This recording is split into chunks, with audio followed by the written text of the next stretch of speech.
అసలు ఏం చేయాలో నాకు తోచలేదు. ఆ పరిస్థితిలో నేను ఏం చేయాలి దేవా అని ఆలోచిస్తే నాకు దేవుడు ఎందుకో జ్యోత్స్నను చూపెట్టిండు. జ్యోత్స్నకు ఫోన్ చేసిన, బస్సులో ఉన్నప్పుడు ఫోన్ చేసింది. ఫోన్ చేస్తే ఇట్లా జరిగిందిరా అంటే, అక్క నువ్వేం భయపడకు, నేను ప్రే చేస్తా గానీ నువ్వు ధైర్యంగా వెళ్ళు, ఏం టెన్షన్ పడక అక్క, ఏం కాదు అని ధైర్యం చెప్పింది. ఇక అట్లనే ఇక నా మనసులో అనుకున్నా, దేవా నువ్వే కాపాడు దేవా అని అనుకున్నా. జ్యోత్స్న చెప్పింది. ఆడికి పోయినాక కూడా జ్యోత్స్నకు ఫోన్ చేసిన, జ్యోత్స్నకు ఫోన్ చేసి అరే ఇట్లా అంటారు రా బాబుని చూడనిసలేరంటే, అక్క నువ్వేమన్నా బాబును ఇట్లా ఏదన్నా శాపంగా అంటున్నావా అక్క అని అంటే, అసలు మా బాబు అసలు నా మాట అస్సలు వినడు. ఇక ఎక్కువ అన్నిళ్ళ గుళ్ళ పుంటి అటు ఇటు పోతుంటాడు.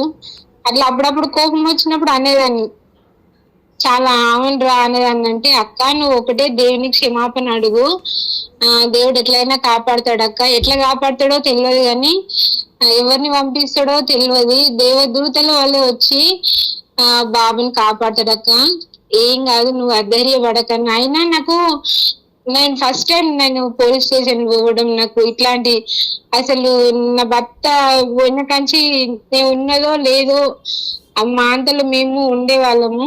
కానీ ఇది అయ్యేసరికి దేవా నాకంటూ దిక్కు ఎవ్వరు లేరు, నా భర్తనైతే నీ రాజ్యంలో చేర్చుకున్నావు, నా కుమారుని ప్రభ లేకుండా ఎందుకు దేవా ఇలాంటి శిక్ష పెట్టినావు అని అనుకున్నా. అయినా ఒక విశ్వాసం ఉండదు, దేవుడు ఎట్లయినా కాపాడుతాడు అనేది అనుకున్నా. దేవా నిజంగా నువ్వు జ్యోత్స్న నాకు పరిచయం చేసినావు, ఎందు నిమిత్తం పరిచయం చేసి నాకు తెలియదు దేవా, నువ్వే నిజంగా కాపాడు దేవు, నేను గొప్ప సాక్షిగా ఉంటాను అని అనుకుని నా మనసులో అనుకున్నా. నేను చేసిన పాపాలు, నేను కుమారుని ఏదన్నా అంటే దేవా నన్ను క్షమించు, తల్లిగా నేను కుమారుని తరపున కూడా క్షమాపణ అడుగుతున్నా దేవా, నా బిడ్డ నీ బిడ్డ తండ్రి నువ్వే కాపాడు అని నా మనసులో అనుకున్నా. అసలు ఆ రోజు నన్ను అడ చూడనియలే. మళ్ళీ ఇంటికి వచ్చినాక కూడా వాయిస్ మెసేజ్ పెట్టిన జ్యోత్స్నకు. అయితే ఇంటికి వచ్చినాక ఒక గంట సేపటికి ఏమో బాబు నుంచి ఫోన్ వచ్చింది. వచ్చినాక మా బాబుకి ఒకటే చెప్పిన నేను, నువ్వు ఎట్లా జరిగింది నాన్న అని ఫస్ట్ అడిగి, నువ్వు ఏం అధైర్యపడకురా, నువ్వు ఒకటే అనుకో, నువ్వు ప్రార్థన చేయకు, నేను నమ్మిన దేవుడు ఒకటే అడుగు, నిజంగా మా అమ్మ నమ్మిన దేవుడు నువ్వు ఉండే తండ్రి నన్ను కాపాడు, దేవుడు కాపాడుతాడు తప్ప నేనేం చేయలేను, నేను ఎక్కడ పోలేను, అసలు దేవుడే నేను తీసుకొస్తాడు, నువ్వు ప్రార్థన చేయకు, నీ మనసులోనే అనుకో అని చెప్పిన. కానీ దేవుడు అద్భుతంగా నా కుమారుణ్ణి బయటికి తీసుకొచ్చిండు. అసలు గింత దెబ్బ కూడా వాళ్ళే. అయితే మాట్లాడనీకి వచ్చిన వాళ్ళు కూడా అప్పుడు కూడా వాళ్ళు ఎంతమంది ఉన్నారు తెలుసా, 100 మంది దాకా ఉన్నారు, మేము 10-20 మంది ఉన్నాం. అయినా నేను అప్పుడు కూడా జ్యోత్స్నకు ఫోన్ చేస్తే అక్క నువ్వేం భయపడకన్నది. అయినా నా మనసులో భయం ఉండేది. అయినా వాళ్ళందరినీ చూసినా గానీ వాళ్ళ అమ్మ వాళ్ళు తిడతారు. నేను ఒకటే అనుకున్నా, అమ్మ మరేమో తల్లి నిజంగా నిన్ను అందరు ఆరాధిస్తురు, నేను ఒకటే అడుగుతున్న తల్లి మమ్మల్ని ఈ గండం నుంచి కాపాడు తల్లి, నిజంగా నేను సాక్షిగా ఉంటాను తల్లి, నేను వీళ్ళ నోర్లందరినీ ముయ్యబడాలి తల్లి, నన్ను ఎవ్వరు ఏ మాట అనొద్దు, నా కుమారుని నన్ను వీళ్ళు కాంప్రమైజ్ వచ్చేటట్టు చెయ్యి తల్లి అని నేను ఒకటే నా మనసులో అనుకున్నా. కానీ దేవుడు నిజంగా అద్భుతంగా అమ్మ నిజంగా మమ్మల్ని కాపాడింది. వాళ్ళు ఒక్క మాట కూడా మమ్మల్ని అనలేదు. నేనైతే నిజంగా నా జీవితంలో ఇట్లాంటి జరగదని నేను అసలు అనుకోలే. నేను నమ్మిన కదా ఎంతో చేశాడా దేవుడు, నిజంగా అందరు అంటారు కానీ చేశాడా అని అనుకునేదాన్ని. కానీ నిజంగా నా జీవితంలో నిజంగా చాలా గొప్ప జరిగింది తెలుసా. నేను ఎవరిని పెద్ద మనుషులను కూడా 2 పిలిచిన, కానీ దేవుడు 10 మందిని పంపించిండు. 10 మందిని పంపించి మాకు సపోర్ట్ గా, అసలు ఆమెకు భర్త లేడు, ఆయన కూడా చనిపోయేటప్పుడు అన్ని అప్పులు చేసి చచ్చిపోయిండు, బాబు ఇది విధంగా చేసిండు, వాళ్ళ దగ్గర అంటూ ఏం లేవు అని చెప్పారు తెలుసా. చెప్తే వాళ్ళు కూడా ఎంత 15 లక్షల మీద కూర్చున్నారు.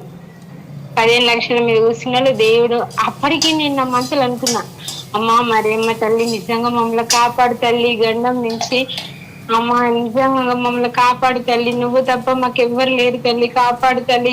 ఈ విషయంలో మాత్రం తల్లి కుమారుని కోసం నువ్వు ఏ విధంగా ఆరాటపడ్డావు, నేను కూడా నా కుమారుని, నా వేదన నువ్వు ఎరిగి ఉన్న తల్లి, నిజంగా నా కుమారుని కాపాడు తల్లి అని నేను నా మనసులో అనుకుంటున్నా. అంటే బయటికి మాత్రం వాళ్ళని చూస్తున్నా కానీ నా మనసులో నేను అనేది అనుకుంటూనే ఉన్నా.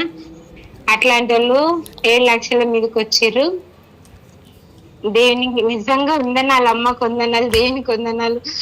నిజంగా నా జీవితంలో ఎంత గొప్ప కార్యం అంటే అంత గొప్ప కార్యం జరిగింది.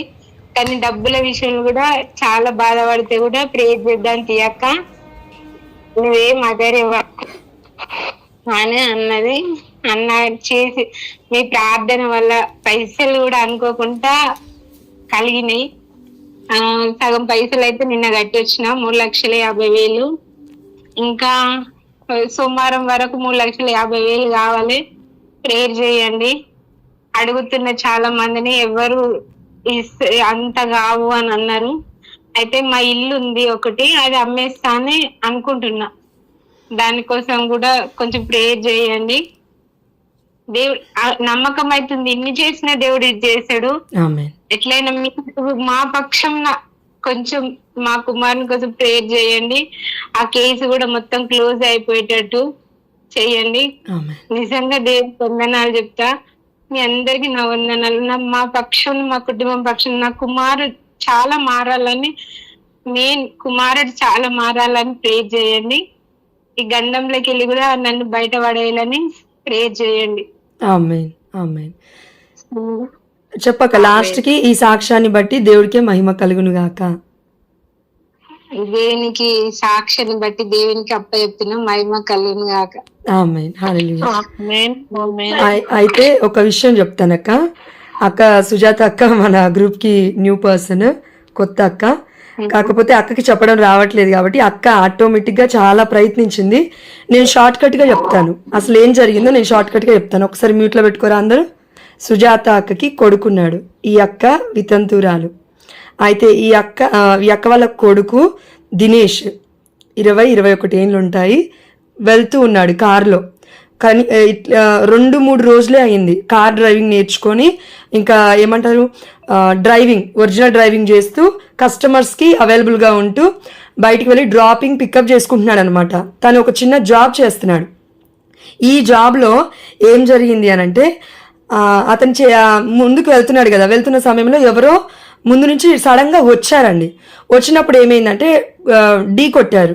ఢీ కొట్టగానే మరి అవతల వ్యక్తులు ఎవరు అని అంటే, ఒక భర్త, ఒక భార్య, 2 పిల్లలు బైక్ మీద ఉన్నారు. అతను స్పాట్ డెడ్, భర్త చనిపోయాడు బైక్ మీద ఉన్న అతను. కానీ ఆ పిల్లలు దేవుడు కృప వల్ల అండి బతికారు, దేవుడు బ్రతికించారు. ఆ భార్యని దేవుడు రక్షించుకున్నాడు. నిజంగా చెప్పాలంటే ఆ పిల్లలని అనాథలు చేయకుండా కనీసం తల్లినైనా ఉంచాడండి దేవుడు. దాన్ని బట్టి దేవుడికి మహిమ చెల్లును గాక. అయితే ఇది జరిగిన తర్వాత ఈ దినేష్ అని ఈ సుజాత అక్క వాళ్ళ కుమారుడు భయపడుతూ ఉన్నాడు. ఇంకా ఎంత భయపడతారండి ఎవరైనా. కాకపోతే ఏంటంటే ఈ బిడ్డకి దేవుడి యొక్క భయము భక్తి లేదు. అదైతే దేవుడు చెప్తున్నాడు, మనసు నుండి చెప్తున్నాడు. నేను ఆ అక్క కాల్ చేసి ఒకటే అడిగాను, అక్క కొన్ని మ్యాక్సిమం కొన్నే కాదండి, అన్నీ కూడా దేవుడి మహిమార్థమే జరుగుతాయి.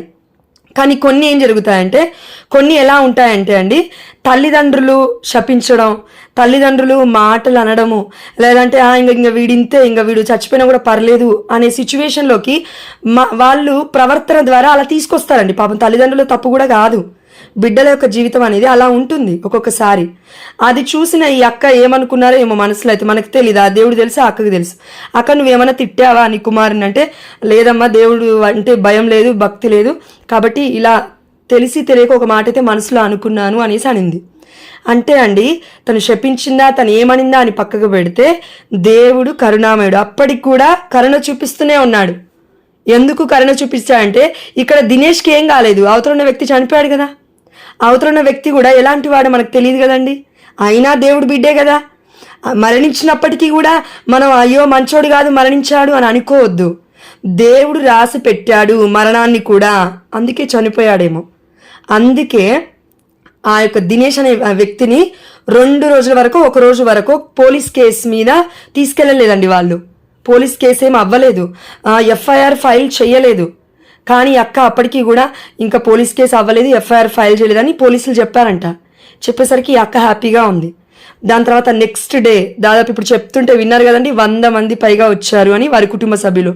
100 మంది వచ్చి మరి ఆ అమ్మాయి వితంతురాలు, విడో అయిపోయింది, విధవరాలు అయిపోయింది, భర్తని కోల్పోయింది, 2 చిన్న పిల్లలు ఉన్నారు. ఏం న్యాయం చేస్తావు నువ్వు అని అడుగుతూ ఉన్నారు అక్కని. అప్పుడు ఎలా ఉంటుందండి ఒక తల్లి పరిస్థితి? కుమారుని పక్కనే పెట్టుకొని జైల్లో పెట్టుకొని, వామ్మో ఇప్పుడు నా కుమారుని చంపేస్తారో ఏమో, కొడతారో ఏమో అని తను వణుకుతూ ఉంది. ఆ సమయంలో ఫోన్ చేసింది. నేను అనుకున్నాను ఇదైతే మన వల్ల అవ్వదు, ఏ మానవుడి వల్ల అయితే అవ్వదండి, ఇది నిజం చెప్తున్నాను, ఏ మనుష్యుడి వల్ల అవ్వదు. నేను ఒకటే అడిగాను మరియ తల్లి దగ్గర, అమ్మా ఈ తల్లి ఇంత బాధపడుతుంది, తను ఆ అక్క ప్రొటెస్టెంట్ అండి, ఈ తల్లి ఇంత బాధపడుతుంది, ఏం చెప్పాలి అని ప్రేయర్ చేస్తున్నప్పుడు ఒక్కసారి నువ్వు ఫోన్ చేసి మరియ తల్లి మధ్యవర్తిత్వ ప్రార్థన అడగమని చెప్పు. అమ్మ కుమారుడు చనిపోతూ ఉన్నప్పుడు ఏ విధంగా అయితే నువ్వు కన్నీరు విడిచావో ఆ స్లీవ మీద, సో అక్క ఇలా నువ్వు బాధపడు, అడుగు, దేవుని అడుగు, అయ్యా నా కుమారుని తెలిసి తెలియక ఒక మాట అన్నానేమో, నన్ను క్షమించు అని అడిగి ప్రార్థన చేయక జస్ట్ మరియ తల్లిని ఆరాధించరు. కన్నతల్లి అయిన కథోలిక శ్రీ సభలో ఎవరు కూడా మరియ తల్లిని ఆరాధించరు. జస్ట్ ప్రార్థన విన్నపాన్ని నువ్వు నన్ను ఎలా అయితే అడుగుతున్నావో సుజాత అక్క, అలా మరియ తల్లిని అడుగు. కానీ మనము నీతిమంతులం కాదు, అమ్మ మరియ తల్లి నీతిమంతురాలు, వారి ప్రార్థన శక్తివంతమైనది అని బైబిల్ చెప్తుంది. దయచేసి ఇలా అడగక్క అంటే ఆ అక్క అడిగిందండి. అడిగింది, తను ఎలా చెప్తుంది చూడండి, క్షణం 100 మంది వచ్చి నిలబడ్డా కూడా నేను మనసులో మరియ తల్లిని మధ్యస్థ ప్రార్థన అడుగుతున్నానని. ఎంత విశ్వాసం చూడండి. తెలియదండి, కన్నతల్లి అయిన కథోలిక శ్రీ సభ కాదు ఆ అక్కది, సుజాత అక్కది. ఆ అక్క ప్రొటెస్టెంట్ అయినా కూడా మరియ తల్లి మధ్యవర్తిత్వ ప్రార్థన అడిగితే నా కుమారుని రక్షిస్తుంది, అడుగుతుంది తల్లి అని నమ్మింది. ఆ తల్లి బాధ అండి నిజంగా వర్ణనాతీతం. ఆ సమయంలో ఇలా అడుగుతున్న సమయంలో ఈ అక్క మళ్ళీ ఫోన్ చేసింది. నేను అడరేషన్ షాపులో ఉన్నప్పుడు మళ్ళీ ఫోన్ చేసి ఏమనిందంటే, వాళ్ళ సైడ్ నుంచి 100 మంది వచ్చారు, రేపు మళ్ళీ రమ్మన్నారు, మరి 15 లక్షలు వాళ్ళు అడుగుతున్నారు, నేను ఎలా చేయను, ఏం చేయను అని. అక్క నువ్వు భయపడకు, నీ తరపు నుంచి కూడా దేవుడు పంపిస్తాడు, దూతల వాళ్ళే వస్తారు, నువ్వు భయపడకు అని ఉన్నానండి. దేవుడు ప్రేరేపించిన మాటలే నేను అక్కకి చెప్పింది, నా సొంత మాటలు కాదు అవన్నీ. చెప్పేసరికి ఆ అక్క ఇంకా ధైర్యంగా ముందుకెళ్ళింది. బాగానే వెళ్ళిన తర్వాత ఈ అక్కతో ఇద్దరే అనుకున్నారు, కానీ 10 మంది వచ్చారు ఈ అక్కతో పాటు పోలీస్ స్టేషన్కి. అక్కడ అంతమంది ఉన్నప్పటికీ ఈ అక్కతో 10 మంది సపోర్ట్గా వెళ్ళారు, మాట్లాడారు. వాళ్ళందరూ మాట్లాడింది ఏంటంటే, మనిషి ప్రాణానికి లెక్క కడతామా అండి, కట్టలేం. కానీ వాళ్ళు ఏమన్నారంటే, ఆ అమ్మాయి వితంతురాలైంది, 2 పిల్లల తల్లి, కాబట్టి ఏం చేయాలనుకుంటున్నారు మీరు అంటే, మరి మీరు చెప్పండి, మరి ఏదో ఒకటి మీరు చెప్పండి అని అంటే, వాళ్ళు అడిగింది 15 లక్షలు. కరెక్ట్గా మాట్లాడితే ఒక వ్యక్తి యొక్క జీవిత కాలము 100 సంవత్సరాలు. 15 లక్షలకి ఎవరైనా కొనుక్కుంటావా అండి ఒకరి యొక్క మరణాన్ని? లేదు కదా. కానీ ఇక్కడ గొప్ప విషయం ఒకటి ఉందండి. నేనైనా అయ్యో ఎట్లా సుజాత అక్క ఎట్లా ఎట్లా ఎట్లా అని ఆలోచించాను, కానీ సుజాత అక్క ఒకటి ఆలోచించారంట ఆ సమయంలో, ఆమె కూడా నాలాగా వితంతు వేరేరా, ఆమె కూడా భర్త లేడు, ఇప్పుడు ఆమె కూడా నాలాగా అయిపోయింది, 2 పసిపిల్లలు ఉన్నారు, ఇది నా తప్పే, నా కుమారుడి తప్పే, అయ్యా మమ్మల్ని రక్షించయ్యా. తన ప్రార్థన చూడండి ఎంత గొప్పగా ఉందో పరిశుద్ధాత్మ ప్రేరణ ద్వారా. అంటే అండి ప్రతి ప్రార్థన నుండి కూడా మనం నేర్చుకోవాలి. ప్రొటెస్టెంట్స్ గురించి కూడా మనం కొన్ని విషయాలు నేర్చుకోవాలి, తప్పులేదు. అన్నిల దగ్గర నుంచి కూడా మనం కొన్ని విషయాలు నేర్చుకోవాలి. ఎలా నమ్మాలి మరియ తల్లిని, ఎలా ఆరాధించాలి దేవుణ్ణి, ఎలా ఆ సమయంలో 100 మందిని కాదు నేను చూసింది మరియ తల్లి మధ్యవర్తిత్వ ప్రార్థన నా మనసులో ఉంది అని అంటుంది ఆ అక్క. ఎంత గొప్ప ప్రార్థన అండి. ఆ అక్క మాట్లాడుతున్నంత సేపు అండి టెన్షన్ ఉంది, కానీ నమ్మకం కూడా కనబడుతుంది ఆ అక్క మాటలలో. అయితే ఆ సమయంలో అంతా నమ్మింది కాబట్టి దేవుడు దేవదూతలాగా అందరినీ పంపించి సెటిల్ చేసేసి 15 లక్షల మీద ఉంటే 7 లక్షలు కడితే మేము వాపస్ తీసుకుంటాం కేసు అని చెప్పారు. ఇప్పుడు ప్రాబ్లం ఏంటంటే ట్యూస్డే నిన్నటి రోజున కొంత అమౌంట్ కట్టింది, 3.5 లక్షల వరకు 3 లక్షల వరకు కట్టారు. ఇప్పుడు ఇంకా 3.5 లక్షలు కట్టాలంట. సో ఆ తల్లి చేసిన ప్రయాసం ఏంటంటే, మరి ఎక్కడి నుంచి తీసుకొస్తావు అక్క డబ్బులు అని అంటే ఒక్కటే అనుంది, అమ్మ నేను అందరిని అడిగాను, అలసిపోయాను, నాకు ఒకటే ఉంది దారి, అదేంటంటే వాళ్ళ అన్నదమ్ముని కూడా అడిగిందంటండి, ఎవరు ఇవ్వలేదు. దేవుడే కదా సమస్తాన్ని సమకూర్చువాడు. ఎస్ అవును. ఆ అక్క ఏమనుకుందంటే ఇల్లు అమ్మేద్దాము అనుకుంది. ఇల్లు ఒకటే వాళ్ళకుంది, 2-3 లేవండి, ఒకే ఇల్లు ఉంది. ఆ ఒక్క ఇల్లు నా కుమారుడి కోసం అమ్మేస్తాను, నా కుమారుని బతికించుకుంటే చాలమ్మా, ఫ్యూచర్లో భవిష్యత్తులో నేను కొనుక్కోగలుగుతాను సంపాదించుకొని, కానీ నా బిడ్డని కోల్పోయిన వాడిని కోల్పోతే నేను కొనుక్కోలేను కదా, ఇదండి ఆ అక్క నిన్నటి రోజున మధ్యాహ్నం ఈరోజు పొద్దున నాతో మాట్లాడిన మాటలు. ఇవన్నీ నేను ఎందుకు చెప్తున్నానంటే అండి, మనం మాట్లాడినా సాక్ష్యమై ఉండాలి, మనం చెప్పినా సాక్ష్యమై ఉండాలి, బ్రతికినా సాక్ష్యమై ఉండాలి, చచ్చిపోతున్నా సాక్ష్యమై ఉండాలి. అది ఏదైనా దేవుడికి సాక్ష్యంగా మిగలాలి తప్పక. ఇప్పుడు ప్రాటెస్టెంట్స్ అయినప్పటికీ ఆ అక్క ముందుకొచ్చి ఇలా సాక్ష్యం చెప్తుంది. ఇప్పటికీ కూడా ఇంకా 3.5 లక్షలు కట్టాలి. మనలో ఎంతో మందికి దేవుడు మేలుడు చేశాడు, సాక్ష్యాలు మాత్రం పంచుకోం. ఏమన్నా అంటే పుట్టు క్రైస్తవం మనం, కనతలేని కథోలిక శ్రీ సభలో ఇలా పుట్టాం మనం. దేవుడికి వందనాలేది, దేవుడికి స్తోత్రం ఏది, దేవుడికి కృతజ్ఞత ఏది? ఆ అక్క ద్వారా మనం నేర్చుకోవాల్సింది ఒక్కటే, దేవుడు చేయకపోయినా ఇంకా దేవుని స్తుతిస్తుంది ఆ అక్క. నా బిడ్డను బ్రతికుంచుకున్నాను చాలు, దేవుడికి వందనాలమ్మా. ప్రతి క్షణం అండి ఇదే మాట అక్క నుంచి నేను వింటుంటే షాక్ అయిపోయాను నేను. అమ్మ 15 లక్షల నుంచి 7 లక్షలు దిగారమ్మా, దేవుడికి స్తోత్రం అంటుందండి. అదే మనం ఏమంటామండి, మొత్తం కొట్టేయాలి 7 లక్షలు కూడా.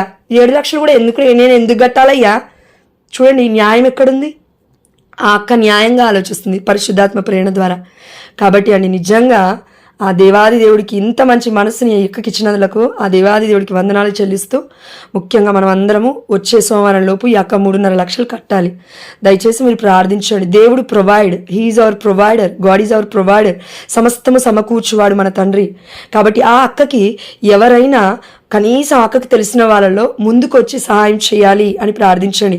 ఎందుకంటే ఇప్పుడు ఉన్న పలంగా ఆ ఇల్లుని అమ్మితే అండి ఏమో అంటారు కదండి, 10 లక్షలకి అమ్మాల్సిన ఇల్లు 5 లక్షలకే వదులుకోవాలి. ఇప్పుడు ఫర్ ఎగ్జాంపుల్ అనుకుంటే, ఒక కాస్ట్ అనుకుంటే, మరి వాళ్ళు ఎక్కడండి బ్రతికేది? రెంటెడ్ ఇళ్ళలో బ్రతకాలి. ఇప్పుడు ఆ అక్క ఆల్రెడీ వితంతురాలు.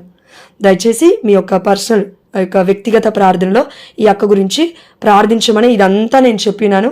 అయితే ఇప్పటి వరకు దేవుడు నడిపించినాడు, ఇక ముందు కూడా దేవుడే నడిపించునుగాక. ఆమేన్ హల్లెలూయా. తప్పక నడిపిస్తాడు. ఎందుకంటే వితంతువుల తరపున దేవుడు వాద్యం ఆడుతాడు, దేవుడే తనకి భర్త ఉన్నాడు అని విశ్వసిస్తూ, ఇదిగో ఈరోజు దివ్య అనే సిస్టర్ కూడా జాయిన్ అయింది. చిన్న అమ్మాయి 21 ఏండ్లు. ఆ అమ్మాయి కూడా రేపైనా ఎల్లుండైనా సాక్ష్యం పంచుకుంటారు తప్పక. అదేంటో తనే చెప్తారు రేపు ఎల్లుండి, ఓకేనా? దీన్ని బట్టే దేవుడికి సమస్త ఘనత మహిమ ప్రభావములు చెల్లునుగాక. అదేవిధంగా అమ్మ మరియ తల్లి మధ్యస్థ ప్రార్థన ద్వారా మనందరికీ కూడా, మరియ తల్లి మధ్యస్థ ప్రార్థన సుజాత అక్కకి తోడై ఉన్నట్లే మనందరికీ కూడా తోడై ఉండునుగాక. ఆమేన్ హల్లెలూయా. గాడ్ బ్లెస్ యూ అక్క, సుజాత అక్క అండ్ దినేష్ అన్న. God bless you.